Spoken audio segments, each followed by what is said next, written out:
ಒಬ್ಬನಿಗೆ retired ಆತಂತ. Retired ಆದಮೇಲೆ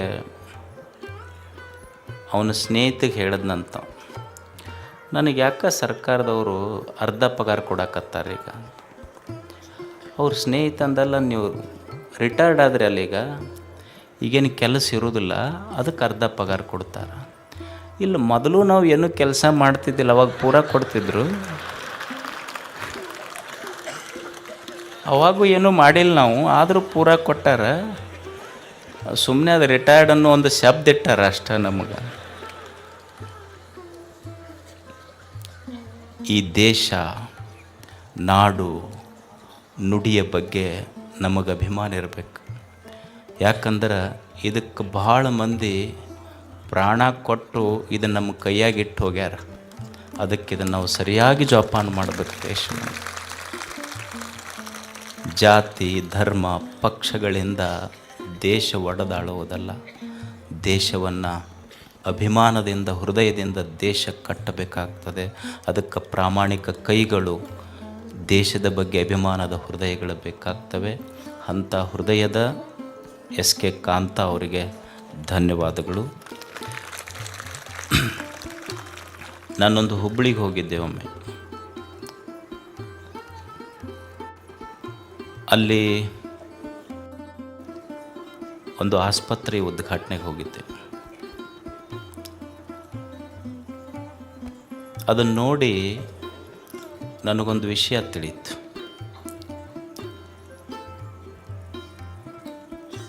ಈ ಸಂಸ್ಕೃತದಲ್ಲಿ ಯಾಜ್ಞವಲ್ಕ ಋಷಿ, ಮೈತ್ರೇಯಿ ಅಂತ ಬರ್ತಾರೆ. ಮೈತ್ರೇಯಿ ಇಬ್ಬರು ಜ್ಞಾನಿಗಳೇ. ಆ ಮೈತ್ರೇಯಿ ಯಾಜ್ಞವಲ್ಕ ಋಷಿಗೆ, ಗಂಡನಿಗೆ ಕೇಳ್ತಾಳೆ, ಜನ ಇಷ್ಟೆಲ್ಲರನ್ನು ಪ್ರೀತಿ ಮಾಡ್ತಾರಲ್ಲ, ಯಾಕೆ ಪ್ರೀತಿ ಮಾಡ್ತಾರ? ಈಗ ನಾವೆಲ್ಲ ಪ್ರೀತಿಸ್ತೀವಿಲ್ಲ, ಪ್ರೀತಿಯ ಬಗ್ಗೆ ನಾವೆಲ್ಲ ತಿಳ್ಕೊಂಡೇವಿ. ಯಾಕೆ ಪ್ರೀತಿ ಮಾಡ್ತಾರ? ಯಾಜ್ಞವಲ್ಕ ಋಷಿ ತನ್ನ ಹೆಂಡತಿಗೆ ಒಂದು ಸುಂದರವಾದ ಮಾತು ಹೇಳ್ತಾನೆ. ಇವರೆಲ್ಲ ಎದಕ್ಕೆ ಪ್ರೀತಿ ಮಾಡ್ತಾರಂದ್ರೆ, ಅವ್ರ ಮೇಲಿನ ಪ್ರೀತಿಗಲ್ಲ, ತನ್ನ ಸುಖಕ್ಕಾಗಿ ಇನ್ನೊಬ್ಬರನ್ನು ಪ್ರೀತಿ ಮಾಡ್ತಾನಂತ ಮನುಷ್ಯ. ಇನ್ನೊಬ್ಬರ ಸುಖಕ್ಕಾಗಿ ಅಲ್ಲ, ತನ್ನ ಸುಖಕ್ಕಾಗಿ ಇನ್ನೊಬ್ಬರನ್ನ ಪ್ರೀತಿ ಮಾಡ್ತಾನೆ. ಆತ್ಮನಸ್ತು ಕಾಮಾಯ ಸರ್ವಂ ಪ್ರಿಯಂ ಭವತಿ ಅಂತ. ಈಗೊಂದು ಗಿಡ ಐತಿ, ಗಿಡಕ್ಕೆ ನಾವು ಎಲ್ಲಿವರೆಗೆ ನೀರು ಹಾಕ್ತೀವಿ? ಹಣ್ಣು ಕೊಡ್ತಿತ್ತಂದ್ರೆ ನೀರು ಹಾಕ್ತೀವಿ, ಇರಲಿಲ್ಲ ಅಂದ್ರೆ ನಾವು ನೀರು ಹಾಕೋದು. ಆಕಳಿಗೆ ಎಲ್ಲಿವರೆಗೆ ನೀರು ಮೇವು ಹಾಕ್ತೀವಿ? ಎಲ್ಲಿವರೆಗೆ ಅದು ನೀರು ಹಾಲು ಕೊಡ್ತೈತಿ ಅಲ್ಲಿವರೆಗೆ ಹಾಕ್ತೀವಿ. ಹಾಲು ಕೊಡೋದು ಬಂದು ಆತಂದ್ರೆ ನಾವು ಅದಕ್ಕೆ ನೀರು ಹಾಕೋದಿಲ್ಲ, ಮೇವು ಹಾಕೋದಿಲ್ಲ. ಅಂದ್ರೆ ನಮಗೆ ಆಕಳ ಮೇಲಿನ ಪ್ರೀತಿ ಇಲ್ಲ, ಅದು ನನಗೆ ಹಾಲು ಕೊಡ್ತೈತಿ ಅನ್ನೋದಕ್ಕಾಗಿ ಆಕಳನ್ನು ಪ್ರೀತಿ ಮಾಡ್ತೀವಿ ಅಷ್ಟೇ. ಆದರೆ ಈ ಭೂಮಿಯ ಮೇಲೆ ಬದುಕುವುದೇ ಹಾಗೆ. ಕಲ್ಕತ್ತಾದಲ್ಲಿ ಒಬ್ಬರು ದುರ್ಗಾಚರಣ ದಾಸ್ ಅಂತ ಒಬ್ಬರು ಸಮಾಜ ಸೇವಕರಿದ್ದರು. ಅವರು ಈ ಬಡವರು, ರೋಗಿಗಳೇನಿರ್ತಾರ, ಈ ದಾರಿಯಲ್ಲಿ ಬಿದ್ದವರೆಲ್ಲ ಇರ್ತಾರಲ್ಲ, ಅಂಥವ್ರನ್ನೆಲ್ಲ ಆಸ್ಪತ್ರೆಗೆ ಕರ್ಕೊಂಡು ಹೋಗಿ ಆರೈಕೆ ಮಾಡ್ತಿದ್ರು. ಅವ್ರ ಸ್ನೇಹಿತ ಒಬ್ಬರು ಅವ್ರಿಗೆ ಕೇಳಿದ್ರಂತಲ್ಲ, ಎಲ್ಲೋ ರಸ್ತೆಯಲ್ಲಿ ಬಿದ್ದಂಥ ರೋಗಿಗಳನ್ನ ಅವ್ರನ್ನ ಎಲ್ಲ ಕರ್ಕೊಂಡು ಹೋಗಿ ನೀವು ಆಸ್ಪತ್ರೆಯೊಳಗೆ ಆರೈಕೆ ಮಾಡ್ತಿರಲ್ಲ, ಇದರಿಂದ ನಿಮಗೆ ಪ್ರಶಸ್ತಿ ಬರ್ತೈತಿ ಅನ್ನೋ. ಇಲ್ಲ, ಯಾವ ಪ್ರಶಸ್ತಿ ಯಾರೂ ಕೊಡೋದಲ್ಲ ನನಗೆ. ಅಲ್ಲ, ಯಾವ ಪ್ರಶಸ್ತಿನೂ ಕೊಡಲ್ಲ, ಏನೂ ಇಲ್ಲಾಂದ್ರೆ ಇದನ್ನು ಯಾಕೆ ಮಾಡೋಕ್ಕೆ ಹೋಗ್ತೀರಿ ನೀವು? ಎಲ್ಲೋ ಬಿದ್ದ ರಸ್ತೆಯಲ್ಲಿ ಬಿದ್ದ ರೋಗಿಗಳನ್ನು ಹೋಗಿ ಅವ್ರಿಗೆ ಆರೈಕೆ ಮಾಡುವಂಥ ಸೇವಾ ಎದಕ್ಕೆ ಮಾಡ್ತೀರಿ ನೀವು? ಇದರಿಂದ ಏನೂ ಪ್ರಶಸ್ತಿನೇ ಇಲ್ಲಾಂದ್ರೆ ಇದನ್ನು ಮಾಡ್ತೀರಿ ಯಾಕೆ ನೀವು? ಅವಾಗ ಅವರೊಂದು ಭಾಳ ಚಲೋ ಮಾತು ಹೇಳಿದ್ರಂತ. ಇದನ್ನು ಯಾಕೆ ಮಾಡ್ತೀನಿ ಅಂದ್ರೆ, ಇದು ಸರ್ಕಾರ ಕೊಡ್ತಕ್ಕಂಥ ಪ್ರಶಸ್ತಿ, ಸರ್ಕಾರ ನನಗೆ ಪ್ರಶಸ್ತಿ ಕೊಡ್ತೈತೆ ಅಂತ ನಾ ಮಾಡೋದಿಲ್ಲ. ನಾನು ಎದಕ್ಕೆ ಮಾಡ್ತೀನಿ ಅಂದರೆ, ಇದನ್ನು ಮಾಡೋದರಿಂದ ನನ್ನ ಹೃದಯಕ್ಕೆ ಸಂತೋಷ ಆಗ್ತೈತಿ, ಅದಕ್ಕೆ ಮಾಡ್ತೀನಿ. ನಾನು ಸಂತೋಷಕ್ಕಾಗಿ ಮಾಡ್ತೀನಿ. ಮತ್ತು ಸರ್ಕಾರದವರು ಭಾಳ ಮಂದಿಗೆ ಇಂಥ ಪ್ರಶಸ್ತಿ ಕೊಟ್ಟಾರಲ್ಲ, ಅವರು ಕೊಟ್ಟ ಪ್ರಶಸ್ತಿ ಪತ್ರಗಳ ಹರಿದಾವ. ಆದರೆ ನನಗೆ ದೇವರು ನನ್ನ ಹೃದಯದೊಳಗೆ ಸಂತೋಷದ ಪ್ರಶಸ್ತಿ ಕೊಟ್ಟನಲ್ಲ, ಇದರ ಮುಂದೆ ಯಾವ ಪ್ರಶಸ್ತಿಗಳು ಇಲ್ಲ. ಅದೇ ದೊಡ್ಡ ಪ್ರಶಸ್ತಿ. ಹೀಗೆ ಸಮಾಜಕ್ಕಾಗಿ ದುಡಿಯುವ, ಮಿಡಿಯುವ, ಮಡಿಯುವ ಮನಸ್ಸುಗಳದಾವ. ಇದನ್ನು ನಾನು ಹುಬ್ಳಿಗೆ ಹೋದಾಗ ಒಂದು ಹಾಸ್ಪೈಸ್ ಅಂತ ಒಂದು ಆಸ್ಪತ್ರೆ ಕಟ್ಟಿದ್ದಾರೆ. ಅಲ್ಲಿ ಕುಳಿತಿದ್ದಾರಲ್ಲ ಅಜ್ಜ ಅವರು ಒಂದು ಫೌಂಡೇಶನ್ ಮಾಡಿಕೊಂಡಾರ. ತಾವು ಸ್ವತಃ 3 ಕೋಟಿ ರೂಪಾಯಿ ಖರ್ಚು ಮಾಡಿ ಈ ಕ್ಯಾನ್ಸರ್ 4ನೇ ಸ್ಟೇಜ್ ಆದಮೇಲೆ ಯಾವ ಆರೈಕೆನೂ ಇಲ್ಲಲ್ಲ ಅಂಥವ್ರನ್ನೇನು ನೀವು ಮನೆಗೆ ಕರ್ಕೊಂಡು ಹೋಗ್ರಿ ಅಂತ ಹೇಳ್ತಾರೆ. ಅದಕ್ಕೆ ಪ್ರಶಾಂತಿ ಮಂದಿರ ಅಂತ ಹೆಸರಿಟ್ಟು ಯಾರಿಗೆ ಮನೆಯಾಗೂ ಆರೈಕೆ ಮಾಡೋದಿಲ್ಲ ಅಂಥ ಕ್ಯಾನ್ಸರ್ ರೋಗಿಗಳಿಗೆ ತಾವೇ 2-3 ಕೋಟಿ ರೂಪಾಯಿ ಖರ್ಚು ಮಾಡಿ ಸ್ವಚ್ಛ ಸುಂದರ ಆಸ್ಪತ್ರೆ ಕಟ್ಟಿ ಅವರಿಗೆ ಉಚಿತವಾಗಿ ಆರೈಕೆ ಮಾಡುವಂಥ ಕಾರ್ಯವನ್ನು ಅವರು ಮಾಡ್ತಾಯಿದ್ದಾರೆ. ಗಿವಿಂಗ್ ಈಸ್ ಲಿವಿಂಗ್ ಅಂತ. If you are not giving you are not living. ಅದಕ್ಕೆ ಮನುಷ್ಯ ದೇವರು ನನಗೇನು ಕೊಟ್ಟಾನ ಅದನ್ನು ಸಮಾಜಕ್ಕೆ ಕೊಟ್ಟು ಹೋಗಬೇಕು. ಸಹಜ ಪ್ರೇಮ ಇರಬೇಕು. ಏನೋ ಪಡ್ಕೋಬೇಕನ್ನೋದಕ್ಕೆ ಪ್ರೇಮ ಅಲ್ಲ, ಸಹಜ ಪ್ರೇಮ ಇರಬೇಕು. ಮನುಷ್ಯ ಯಾವುದಕ್ಕೆ ಪ್ರೀತಿ ಮಾಡ್ತಾನಂದ್ರೆ ಏನೋ ಬಯಸುವುದಕ್ಕಾಗಿ ಪ್ರೀತಿ ಮಾಡ್ತಾನೆ. ತಮ್ಮ ಸ್ವಚ್ಛ ಮನಸ್ಸಿನಿಂದ ಸಾವಿರಾರು ರೋಗಿಗಳು ಬಂದರೂ ಸಹಿತ ಅವರಿಗೆ ಉಚಿತವಾಗಿ ಒಂದು ದೊಡ್ಡ ಆಸ್ಪತ್ರೆಯನ್ನು ಕಟ್ಟಿದಾರಲ್ಲ, ಅವರ ಆದರ್ಶ ನಮಗೆಲ್ಲ ಇರಲಿ ಅಂತ ಅವರಿಗೆ ಒಂದು ಶ್ರೀಮಠದಿಂದ ಗೌರವಾರ್ಪಣೆ ಮಾಡಿ.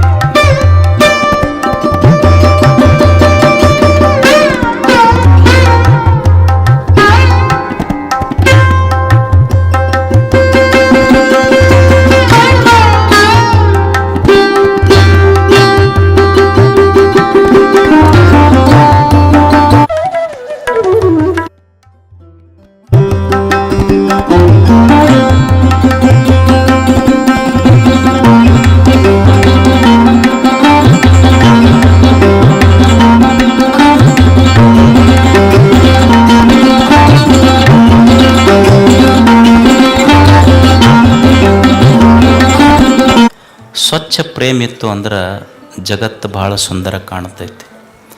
ನಮ್ಮ ಪ್ರೇಮ ನಾವು ಯಾಕೆ ದುಃಖಿತರಾಗಿವೆ ಅಂದ್ರೆ ನಮ್ಮ ಪ್ರೇಮದಲ್ಲಿ ನಿರೀಕ್ಷೆಗಳದಾವ.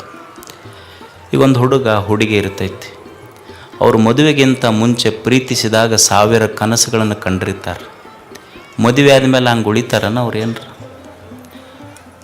Love at first sight, divorce at first fight. ಹಂಗೆ ಉಳಿದಿಲ್ಲ. ಯಾಕಂದ್ರೆ ಮೊದಲಿನ ನಿರೀಕ್ಷೆ ಉಳಿದಿರೋದಿಲ್ಲ ಅವರು. ಪ್ರೇಮ ನಿರೀಕ್ಷೆಯನ್ನು ಬಯಸ್ತು ಅಂದ್ರೆ ಅದು ಮಲಿನ ಪ್ರೇಮ. ಅದು ನಿರೀಕ್ಷೆ ಇಲ್ಲದ ಪ್ರೇಮವೇ ನಿಜವಾದ ಪ್ರೇಮ. ಅದಕ್ಕೆ ಭಕ್ತಿ ಅಂತ ಕರೆದ್ರೆ ಶರಣರು. ಭಕ್ತಿ ಪರಮ ಪ್ರೇಮ ರೂಪ. ಅದು ಇರಬೇಕಾಗ್ತದೆ.